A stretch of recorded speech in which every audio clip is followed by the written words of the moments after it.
I've always found tearful apologies, begging for forgiveness to be somewhat disingenuous. I feel it's much more meaningful for someone to talk directly about something they've done and how they're going to change things so it doesn't happen again. So that's the approach I'm going to take.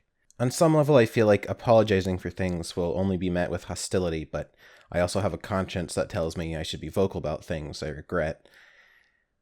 I want to talk about a few tendencies I have that get me in trouble. First, I'm aware that I'm a spaz.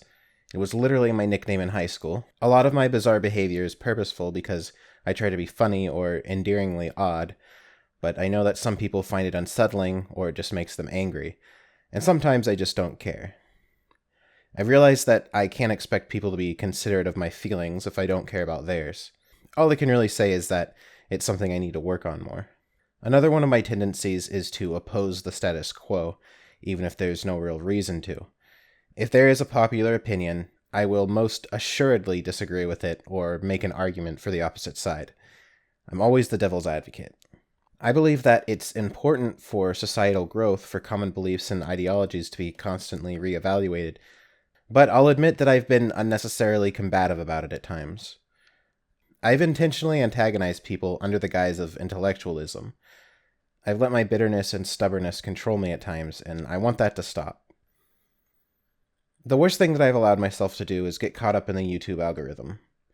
Videos with inflammatory titles do very well, and I've made a lot of them. The system rewards you with money and attention for antagonizing people. It's a lot like the dark side of the Force. It's easy and very powerful, but I think it twists you into a bitter person. It forms a feedback loop. I make videos that get negative attention, and that negative attention causes me to be more hateful toward people, giving me an excuse to say or do things that get more negative attention. There are a few very successful content creators who use this method, but I don't want to be one of them. The best example I have of how this bitterness leads to problems is with my critique of the furry community. In the video I outlined all of my problems with the community, and I poured all of my hatred into making it. In doing so, I likely made some things sound worse than they actually are. So I want to apologize for being cruel to the furry community. Not every furry is a terrible person, and I'm sorry if the things I said made it sound that way. One of the main reasons I made that video is to try and distance myself from the community. People have always mocked me for being a furry. At the same time, I felt very betrayed and rejected by the furry community itself. I thought that if I burned that bridge, I'd at least be more accepted by people outside the community. But making that video made no positive changes. People outside the community still call me a furry and hate me for it, and people inside the community just dislike me even more. All I can really say is that I learned a lesson about burning bridges and having unrealistic expectations of people liking me. I wanted to apologize to my fans for getting political in my videos. I thought that I could capitalize on YouTube trends, but in doing so, I feel like I've betrayed people who genuinely liked my older content. My original success came from silly rants about unimportant things, the difficulty of ordering a salad at a restaurant or how bad beer tastes.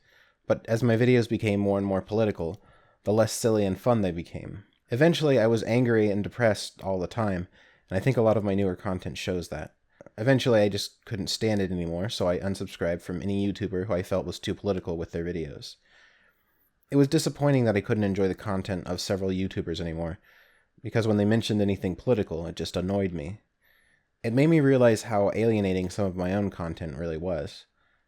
To be honest, I hate politics.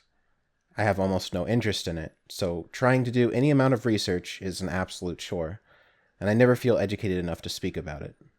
So I want to leave the political talk to people who are interested in politics. I also want to admit that I've been very lazy with some of my content. I grew jealous of some content creators who can sit in front of a low-resolution webcam and talk for a few minutes and get millions of views. I felt it was unfair that I can spend dozens of hours editing and only get a fraction of the attention. I tried to find a way to maximize views while minimizing effort.